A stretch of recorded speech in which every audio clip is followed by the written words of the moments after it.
Hello everyone, आप सभी का स्वागत है हमारे यूट्यूब चैनल पढ़ाई प्लेटफॉर्म पर। आज की हमारी वीडियो में हम यूपीएससी के साइंस एंड टेक के अंडर आने वाले एक topic microbes in everyday life को कवर करने वाले हैं। तो चलिए वीडियो स्टार्ट करते हैं। तो सबसे पहले हम समझते हैं कि माइक्रोब जो होते हैं वो यूजुअली तो हमारे लिए हार्मफुल होते हैं, बट कुछ माइक्रोब्स के टाइप्स होते हैं जो हमारे लिए बेनिफिशियल भी होते हैं, हमारे फायदे के लिए भी होते हैं। और इन्हीं माइक्रोब्स का यूज किया जाता है कुछ खाद्य पदार्थ को बनाने में, कुछ फूड आइटम्स में। तो वही चीज हम इस सेक्शन में समझने वाले हैं। Microbes in house hold product. अब माइक्रोब जो हैं ये बहुत समय से कई एवरीडे हाउस होल्ड आइटम्स को बनाने में यूज हो रहे हैं, जिसका पहला एग्जाम्पल है कर्ड। कर्ड यानी दही। जो दही हमारे घर में बनता है वो एक बैक्टीरिया के कारण ही बन पाता है, और उस बैक्टीरिया का नाम क्या है? लैक्टोबैसिलस। लैक्टोबैसिलस। अब ये बैक्टीरिया क्या करता है? ये कन्वर्ट करता है लैक्टोज को लैक्टिक एसिड में। अब लैक्टोज क्या है? लैक्टोज एक प्रकार का शुगर है जो मिल्क में फाउंड होता है, यानी मिल्क में पाए जाने वाले एक प्रकार के शुगर को लैक्टिक एसिड में कन्वर्ट कर देता है। और ये जो प्रोसेस है वो कहलाता है फर्मेंटेशन। क्या कहलाता है? ये कहलाता है फर्मेंटेशन।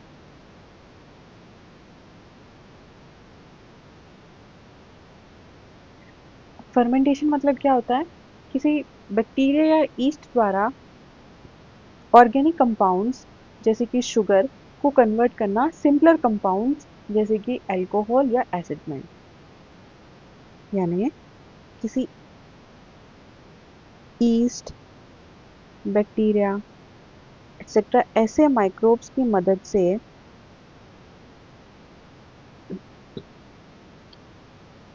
ऑर्गेनिक कंपाउंड्स जैसे कि शुगर को सिंपलर कंपाउंड्स में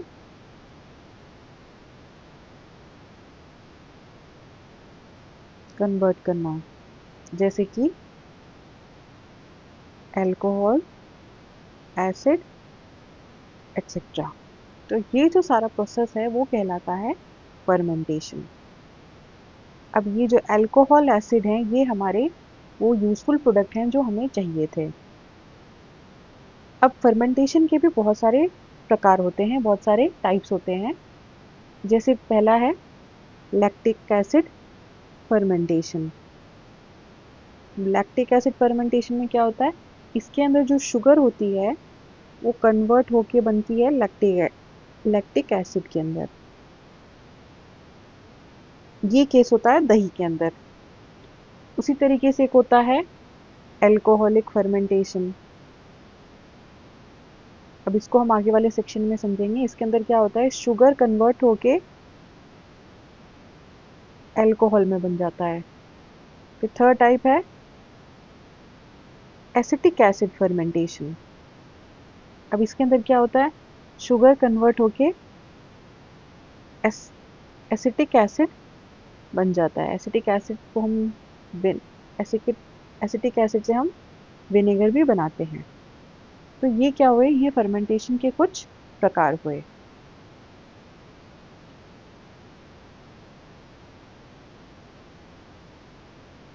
तो इस प्रकार से जो फर्मेंटेशन का प्रोसेस है वो हमारे लिए बहुत ही यूजफुल होता है, और फर्मेंटेशन में कुछ माइक्रोब्स का यूज किया जाता है।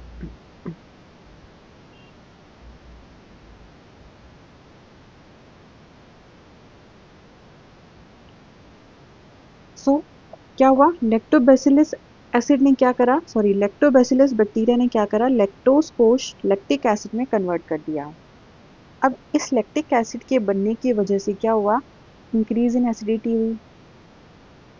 जो मीडियम है, जो मिल्क है, वो क्या हुआ? एसिडिक हो गया। अब इस एसिडिक होने की वजह से क्या हुआ? कैसीन कैसीन कोगुलेट कर्डल होने लगा, क्लम बनने लगा, गुच्छा बनने लगा। कैसीन क्या है? कैसीन एक टाइप का प्रोटीन है जो मिल्क में पाया जाता है।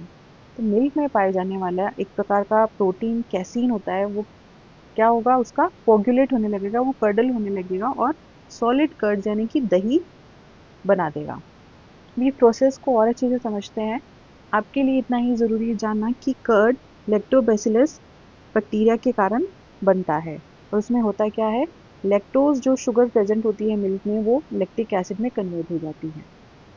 लेकिन ये कर्ड एग्जैक्टली बनता कैसे, इसको समझते हैं। सबसे पहले हम क्या करते हैं कि हम जो मिल्क होता है उसको हीट करते हैं ऑलमोस्ट 40 से 45 डिग्री सेल्सियस के टेम्परेचर पर। अब इस हीटिंग के कारण क्या होता है कि जो अनवांटेड या हार्मफुल बैक्टीरियाज होते हैं वो मर जाते हैं। तो हमारे लिए एक आइडियल एनवायरनमेंट बन जाता है फर्मेंटेशन प्रोसेस के होने के लिए। देन फिर हम क्या करते हैं, सेकेंड स्टेप में हम कुछ स्टार्टर ऐड करते हैं। यूजुअली हम लोग हमारे घरों में हम क्या करते हैं, हम पुराना दही की 1 चम्मच डाल देते हैं। कभी कभी हम लेमन भी डाल सकते हैं, या इस प्रकार के बहुत सारे डिफरेंट डिफरेंट स्टार्टर्स होते हैं। आप डायरेक्टली लैक्टोबैसिलस बैक्टीरिया भी इसके अंदर डाल सकते हैं। बेसिक चीज़ यही है कि स्टार्टर में जो दही का हम अम, जावन हम जो डालते हैं उसके अंदर क्या होता है, लैक्टोबैसिलस बैक्टीरिया प्रेजेंट होते हैं। अब ये लैक्टोबैसिलस बैक्टीरिया क्या करेंगे, फर्मेंटेशन के प्रोसेस को स्टार्ट कर देंगे। कैसे करेंगे, ये लैक्टोज को कन्वर्ट करेंगे लैक्टिक एसिड के अंदर। लैक्टोज कहाँ प्रेजेंट था, एक प्रकार का शुगर है जो मिल्क में प्रेजेंट था। अब ये लैक्टिक एसिड नाम से पता चल रहा है एसिड, एसिडिक मीडियम का है। तो ये क्या करेगा, ये पीएच को लोअर कर देगा, और इस पीएच के लो होने के कारण या जो मिल्क है उसके एसिडिक होने के कारण जो कैसीन नाम का प्रोटीन है वो कोगुलेट होके कर्ड में बनने लग जाएगा। होगा क्या, कोगुलेशन होगा और वो कर्ड में बनने लग जाएगा, वो क्लम्प होने लग जाएगा और हमें एक थिक टेक्सचर मिल जाएगा। अब इस प्रोसेस में क्या हुआ, अगर टेम्परेचर ज़्यादा होगा तो प्रोसेस ज़्यादा स्पीड अप हो जाएगा और टाइम कम लगेगा। जैसे इसका कॉमन एग्जांपल आप देख सकते हैं कि गर्मियों के टाइम में दही जल्दी जम जाता है या बहुत कम समय में जम के तैयार हो जाता है। लेकिन सर्दियों में जब टेम्परेचर कम होता है तो ये जो प्रोसेस है फर्मेंटेशन का ये थोड़ा स्लो होने लगता है, जिसकी वजह से ज़्यादा टाइम लगता है दही जमने में। तो ये हुआ कर्ड, जो कि किससे बनता है, लैक्टोबैसिलस बैक्टीरिया से। लैक्टोबैसिलस बैक्टीरिया करता क्या है, लैक्टोज को जो कि एक शुगर है मिल्क में प्रेजेंट होता है उसको लैक्टिक एसिड में कन्वर्ट कर देता है। नेक्स्ट है ब्रेड। अब ब्रेड को बनाने में एक प्रकार के ईस्ट का यूज होता है। ईस्ट एक टाइप का माइक्रोब्स है, और कौन सा वाला ईस्ट यूज होता है, सेक्रोमाइसिस सर्वेसिया। यानी कि सेक्रोमाइसिस सर्वेसिया की यूज के कारण ही हमें जो ब्रेड के अंदर जो फ्लफी और फूला हुआ टेक्सचर मिलता है। अब ये क्या होता है, ये यूज होता है फर्मेंटेशन प्रोसेस में। ब्रेड के बनाने में जो फर्मेंटेशन प्रोसेस होता है, और क्या एग्जैक्टली होता क्या है, जो डो यानी कि जो गूंथा हुआ आटा होता है वो क्या है, वो ऊपर उठने लगता है, फूला हुआ होता है due to carbon dioxide production. चलिए इसको भी हम अच्छे से समझते हैं कि ये सारा स्टेप बाय स्टेप प्रोसेस होता कैसे है। सबसे पहले आप क्या करते हैं, ईस्ट का एक्टिवेशन करते हैं। ईस्ट के एक्टिवेशन के लिए क्या करेंगे आप, सबसे पहले ईस्ट को वार्म वाटर में डालेंगे। तो ये वार्म वाटर क्या करेगा, ईस्ट को एक्टिवेट कर देगा, और उसके साथ में हम शुगर्स मिला देंगे। शुगर यानी कि यहाँ पे आटा हो गया। तो आटा क्या करेगा, ये फूड की तरह काम करेगा। ये हो गया हमारा पहला प्रोसेस जिसमें हमने ईस्ट को तैयार करा है फर्मेंटेशन प्रोसेस को बिगिन करने के लिए, जिसके लिए हमें गर्म पानी मिलाते हैं जो ईस्ट को एक्टिवेट कर देता है। सेकेंड स्टेप में क्या होगा, जो ईस्ट है वो शुगर को कंज्यूम करना स्टार्ट करेगा और शुगर को कंज्यूम करके कन्वर्ट कर देगा कार्बन डाइऑक्साइड और एथेनॉल में। शुगर जो कि कॉम्प्लेक्स कंपाउंड है, ऑर्गेनिक कंपाउंड है, उसको एक सिंपलर कंपाउंड में कन्वर्ट करेगा जो कि एथेनॉल है, और carbon dioxide as a byproduct इसमें प्रोड्यूस होगा। अब ये जो कार्बन डाइऑक्साइड है वो इस डो के अंदर ट्रैप हो जाएगी और उसे एक्सपैंड कर देगी। इस कार्बन डाइऑक्साइड की वजह से ही वो आटा फूला हुआ में दिखेगा। और ये जो एथेनॉल प्रोड्यूस होती है वो इस प्रोसेस में एवोपरेट होने लग जाती है जब आप इस आटे को बेक करते हैं। जब आप इसको बेकिंग मशीन में या अवन में डालते हैं तो बेकिंग वाले प्रोसेस में ये जो एथेनॉल प्रोड्यूस होती है वो तो एवोपरेट हो जाती है। तो बचती क्या है, कार्बन डाइऑक्साइड, जो कि ट्रैप हो जाती है डो के अंदर, और इसकी वजह से जो डो होता है वो काफ़ी फूला हुआ दिखता है। तो ये और जैसे जैसे आप ये जो ईस्ट है और ज़्यादा फर्मेंट होती जाएगी, वैसे वैसे और ज़्यादा कार्बन डाइऑक्साइड बनती जाएगी और ये एयर पॉकेट्स, इसके एयर पॉकेट बना लेगी और डो को और ऊपर उठाती रहेगी। फिर हम इसको लास्ट में बेक करते हैं ऑलमोस्ट 50 डिग्री सेल्सियस के ऊपर, जिससे क्या होगा, एक तो दो काम होंगे, एक तो ये जो एथेनॉल है वो एवापोरेट हो जाएगा, दूसरा जो ईस्ट था वो किल हो जाएगा, जैसे कि जो फर्मेंटेशन का प्रोसेस है वो स्टॉप हो जाएगा। तो क्या करेंगे, ये बेकिंग से क्या फ़ायदा होता है, ईस्ट जो है वो मर जाता है क्योंकि अब ईस्ट का काम ख़त्म हो गया, हमने जो हमारा आटा था उसको ऊपर उसको गूंथ लिया है, वो काफ़ी फूल के बड़ा हो गया है, तो हमारा जो काम वो ख़त्म हो गया। तो इसके लिए हम क्या करेंगे, हम फर्मेंटेशन को बंद करने के लिए हम बेक कर देंगे और लास्ट में हमको ब्रेड तैयार होके मिलती है। द नेक्स्ट पॉइंट है फर्मेंटेड फूड्स। अब जो फर्मेंटेड फूड्स होते हैं उनको बनाने में भी माइक्रोब्स का यूज़ होता है। कौन कौन से फर्मेंटेड फूड होते हैं, idli, dosa, cheese, yogurt and vinegar. Idli dosa को कैसे बनाया जाता है वो हम इस सेक्शन में समझेंगे, चीज़ नेक्स्ट वाले स्लाइड के अंदर समझेंगे। योगर्ट एक प्रकार से दही को ही कहते हैं। डिफरेंस योगर्ट और दही में ये होता है कि कर्ड या दही होता है वो नेचुरली बनाया जाता है घरों में, जिसके लिए हम नेचुरल इंग्रेडिएंट यूज़ करते हैं। जैसे स्टार्टर के तौर पे हम क्या यूज़ कर लेंगे, लेमन जूस को।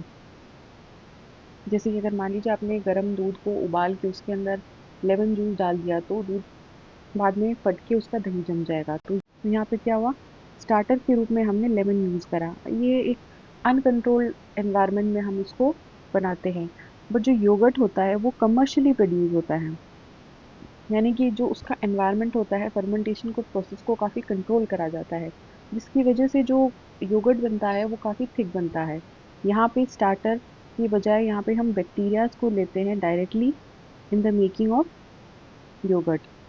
तो यहाँ पे जो योगर्ट बन के आएगा, दही बन के आएगा, वो काफ़ी गाढ़ा होगा, काफ़ी क्रीमी टेक्सचर का होगा। तो मेन डिफरेंस यही है कि कर्ड को हम नेचुरली बनाते हैं हमारे घरों में, जैसे लेमन जैसे स्टार्टर का यूज़ करते हैं, जबकि योगर्ट को बनाने के लिए हम बैक्टीरिया कल्चर्स का यूज़ करते हैं और ये कमर्शियल तौर पे बनाया जाता है। देन आपने नाम सुना होगा ग्रीक योगर्ट का भी। ग्रीक योगर्ट में कुछ नहीं, बस बेसिक नॉर्मल जो योगर्ट है, दही है, उसका हम पानी स्ट्रेन कर लेते हैं, पानी को निकाल लेते हैं, तो जो थिक कर्ड बचता है उसको हम योगर्ट, ग्रीक योगर्ट बोलते हैं। तो ऐसे योगर्ट जो होता है उसको बनाने में भी बैक्टीरियाज का यूज होता है। फिर है विनेगर। विनेगर को हम नेक्स्ट वाले वीडियो के अंदर समझेंगे कि उसको बनाने में माइक्रोब्स का कैसे यूज होता है। तो ये फर्मेंटेशन ऑफ डोसा या इडली का जो बैटर होता है वो एक ही होता है, कैसे बनता है वो समझते हैं। तो सबसे पहले हम इसके लिए क्या करेंगे, हम राइस या उड़द दाल, राइस और उड़द दाल को सबसे पहले पानी में भिगो देंगे। इसमें भिगोएंगे पानी में, तो जो पानी में प्रेजेंट नेचुरल बैक्टीरिया होंगे वो उसको फर्मेंट करना स्टार्ट कर देंगे या फर्मेंटेशन में वो हेल्प करेंगे। अब कुछ घंटे रखने के बाद में हम इसके जो मिक्सचर को मिक्सी में ग्राइंड करके एक पेस्ट बना लेंगे और फिर इस पेस्ट को भी हम कुछ घंटों तक के लिए ढककर छोड़ देंगे। इससे क्या होगा, जो वाटर में प्रेजेंट नेचुरल बैक्टीरिया थे वो फर्मेंटेशन के प्रोसेस को स्टार्ट करने लग जाते हैं। इसमें क्या होता है, उस पानी के अंदर क्या होता है, लैक्टो एसिड बैक्टीरिया प्रेजेंट होते हैं। ये बैक्टीरिया क्या करते हैं, ये जो स्टार्च राइस और दाल में प्रेजेंट होता है उसको कन्वर्ट कर देते हैं लैक्टिक एसिड के अंदर। वो क्या करते हैं, वो राइस और उड़द दाल में प्रेजेंट स्टार्च को लैक्टिक एसिड में कन्वर्ट कर देते हैं। तो इस लैक्टिक एसिड के कारण जो हमें डोसा का जो फ्लेवर आता है, टेस्ट आता है, वो सावर आता है, खट्टा आता है। साथ में वो कार्बन डाइऑक्साइड भी प्रोड्यूस करते हैं, और ये कार्बन डाइऑक्साइड क्या करता है, उस बैटर को काफ़ी फ्लफी बना देता है, काफ़ी उठा हुआ और स्मूथ बना देता है। तो इस प्रकार से जो लैक्टो एसिड बैक्टीरिया होते हैं वो इडली या डोसा के बैटर को फर्मेंट करने में यूज होते हैं। अब इन बैक्टीरियाज की एक और खासियत है कि ये जो हार्मफुल बैक्टीरियाज होते हैं उनकी ग्रोथ को भी स्टॉप कर देते हैं। यानी कि अगर ये बैक्टीरिया अगर पनप रहे हैं हमारे फूड आइटम्स में, तो जो हार्मफुल बैक्टीरियाज हैं वो तो नहीं आ पाएंगे। नेक्स्ट है स्विस चीज़ का प्रोडक्शन। स्विस चीज़ कैसी होती है, उसकी फ़ोटोग्राफ ऐसी दिखती है, इसके अंदर बहुत बड़े बड़े होल होते हैं और इसका जो फ्लेवर होता है काफ़ी नटी सा होता है। अब ये फ्लेवर क्यों आता है, ये प्रोप्राइनी बैक्टीरियम शर्मनी की वजह से आता है। यानी जो बैक्टीरिया है प्रोप्राइनी बैक्टीरियम शर्मनी, इस बैक्टीरिया की यूज़ होने की वजह से चीज़ का फर्मेंटेशन होता है और इसी बैक्टीरिया की वजह से इसका जो फ्लेवर है नटी फ्लेवर निकल कर आता है। सो इसमें कौन सा माइक्रोब यूज होता है, प्रोप्राइनी बैक्टीरियम शर्मनी। एप्लीकेशन क्या है, use in the fermentation process of Swiss चीज, responsible for its characteristic holes और आईज एंड नटी फ्लेवर। तो इस चीज़ के नटी फ्लेवर और इसकी जो कैरेक्टरिस्टिक होल आईज हैं, ये जो हमने छेद देखे हैं, होल्स देखे हैं, उनका कारण क्या है, ये बैक्टीरिया का फर्मेंटेशन होना है, बैक्टीरिया के कारण फर्मेंटेशन होना है। अब देखो ये होता कैसे है। सबसे पहले तो हम रॉ मिल्क लेते हैं, उसको बॉईल करते हैं ताकि उसके हार्मफुल बैक्टीरिया किल हो जाएं। देन हम उसके अंदर एक एंजाइम मिलाते हैं रेनेट नाम का, जो कि क्या करता है, उस मिल्क के प्रोटीन्स को कोगुलेट करना स्टार्ट करता है और कर्ड्स फॉर्म करने लगता है। रेनेट एक एंजाइम है जो क्या करेगा, मिल्क में प्रेजेंट प्रोटीन्स को कोगुलेट करने लगेगा, उनको उनको गाढ़ा करने लगेगा और कर्ड बनाने लगेगा। ये कर्ड अब सॉफ्ट टेक्सचर में होता है। उसके बाद में फर्मेंटेशन स्टार्ट होता है। जो लैक्टोबैसिलस बैक्टीरिया होता है, प्राइमरी इफेक्ट, इसे हम कहते हैं प्राइमरी फर्मेंटेशन। पहला सेकेंडरी फर्मेंटेशन से पहले यहाँ पे प्राइमरी फर्मेंटेशन आता है, जिसके अंदर क्या हुआ, लैक्टोबैसिलस बैक्टीरिया या स्ट्रेप्टोकोकस बैक्टीरिया, आप दोनों को भी यूज़ कर सकते हो या एक ही को भी यूज़ कर सकते हो। यहाँ पे हम दोनों को यूज़ कर रहे हैं। इन दोनों बैक्टीरिया की वजह से क्या होता है, जो लैक्टोज होता है, दूध में प्रेजेंट लैक्टोज किस में कन्वर्ट हो जाता है, लैक्टिक एसिड में। और इस लैक्टिक एसिड के कारण क्या होता है, वो मिल्क जो था वो एसिडिफाई हो गया। एसिड जो नेचर है वो बढ़ने लगता है और एसिड नेचर बढ़ने की वजह से जो कर्ड्स बने थे वो सॉलिडिफाई होने लगते हैं। अब ये जो कर्ड्स सॉलिडिफाई हो गए, इनको हम क्या करेंगे, इनको प्रेस कर देंगे और शेप, इसकी शेप बना देंगे, जिसकी वजह से हमारे पास में रॉ चीज़ बन के आ गई है। अब स्टार्ट होता है मेन जो इम्पोर्टेंट फैक्टर है यहाँ पे, वो है secondary fermentation bye प्रोप्राइनी bacterium Sharmini. कौन सा बैक्टीरिया का क्या नाम है, प्रोप्राइनी बैक्टीरियम शर्मिनी। ये प्रोप्राइनी बैक्टीरियम शर्मिनी क्या करेगा, जो लैक्टिक एसिड पहले प्रोड्यूस हुआ था यहाँ पे आप देख सकते हैं कि प्राइमरी फर्मेंटेशन से जो लैक्टिक एसिड बना था, उस लैक्टिक एसिड को ये कन्वर्ट कर देगा प्रोपाइनिक एसिड में और कार्बन डाइऑक्साइड में। ठीक है, तो कार्बन डाइऑक्साइड के अंदर तो वो जो उसके अंदर होल्स फॉर्म होने लग जाते हैं गैस बबल बनने की वजह से, और प्रोपाइनिक एसिड की वजह से उसका डिस्टिंक्ट नटी फ्लेवर, उसका जो नटी वाला सा स्वाद है वो उभर के आता है। तो key features of Swiss cheese due to P shermanii क्या है, एक तो इसके अंदर होल्स हैं, आईज ऐसे बन जाते हैं, फॉर्मे and these are form due to carbon dioxide gas bubbles. Nutty sweet taste ये प्रोप्राइनिक एसिड प्रोडक्शन के कारण आता है। And firm texture because of controlled fermentation, क्योंकि आपने उसको कंट्रोल करा है फर्मेंटेशन को, इसलिए जो टेक्सचर है वो फर्म बन के आता है। तो इसी प्रकार से हमारा आज का वीडियो खत्म होता है। आज की वीडियो में हमने देखा कि कैसे माइक्रोब बहुत सारे हाउस होल्ड एडिबल आइटम्स के अंदर यूज होते हैं और इन माइक्रोब्स की मदद से फर्मेंटेशन प्रोसेस होता है और इस फर्मेंटेशन के कारण हमको खट्टा फ्लेवर निकल के आता है कई फूड्स के अंदर, जैसे कर्ड का जो खट्टा टेस्ट है वो फर्मेंटेशन के आता है। अब कर्ड किस बैक्टीरिया की वजह से बनता है, लैक्टोबैसिलस बैक्टीरिया की वजह से। ये बैक्टीरिया क्या करता है, ये लैक्टोज जो कि शुगर होती है मिल्क में, उसको लैक्टिक एसिड में कन्वर्ट करता है और ये लैक्टिक एसिड क्या करेगा, जो मिल्क में प्रेजेंट प्रोटीन है कैसीन, उसको कोगुलेट या कर्डल करके सॉलिड कर्ड यानी कर्ड को दही बनाता है। फिर है ब्रेड। ब्रेड को बनाने में ईस्ट, एक प्रकार की ईस्ट जिसका नाम है सेक्रोमाइसिस सर्वेसिया, उसको यूज़ करते हैं और ये ईस्ट क्या करता है, फर्मेंटेशन प्रोसेस करता है। फर्मेंटेशन के कारण बाई प्रोडक्ट होता है कार्बन डाइऑक्साइड और उस कार्बन डाइऑक्साइड के कारण गैस ट्रैप हो जाती है डो के अंदर, आटे के अंदर, और आटा फूला फूला सा बनता है। फिर है फर्मेंटेड फूड, जैसे idli, dosa, cheese, yogurt, vinegar. इन सब के बारे में विनेगर के बारे में हम अगले वीडियो में पढ़ेंगे। चीज़ के बारे में हमने नेक्स्ट सेक्शन में समझा। योगर्ट जो कि एक प्रकार का दही है, उसके बारे में हमने पढ़ा। और इडली डोसा के बारे में हमने समझा कैसे इडली या डोसा का जो बैटर है उसमें फर्मेंटेशन प्रोसेस होता है, और फर्मेंटेशन के कारण कारण ही वो उसके अंदर जो कार्बन डाइऑक्साइड गैस के बबल्स बनते हैं, उसके कारण जो उसका बैटर होता है वो फूल के निकलता है, और लैक्टिक एसिड के बनने के कारण उसका सोर और टैंजी फ्लेवर निकल कर आता है। फिर हमने स्विस चीज़ प्रोडक्शन के बारे में पढ़ा, जिसमें बैक्टीरिया प्रोपाइनी बैक्टीरियम शर्मनी का यूज़ होता है, और इस बैक्टीरिया के कारण उसका एक अलग ही स्वाद निकल कर आता है, जो कि नटी फ्लेवर होता है। तो इन सब क्वेश्चन के बेसिस पर हम कुछ एमसीक्यूज करते हैं।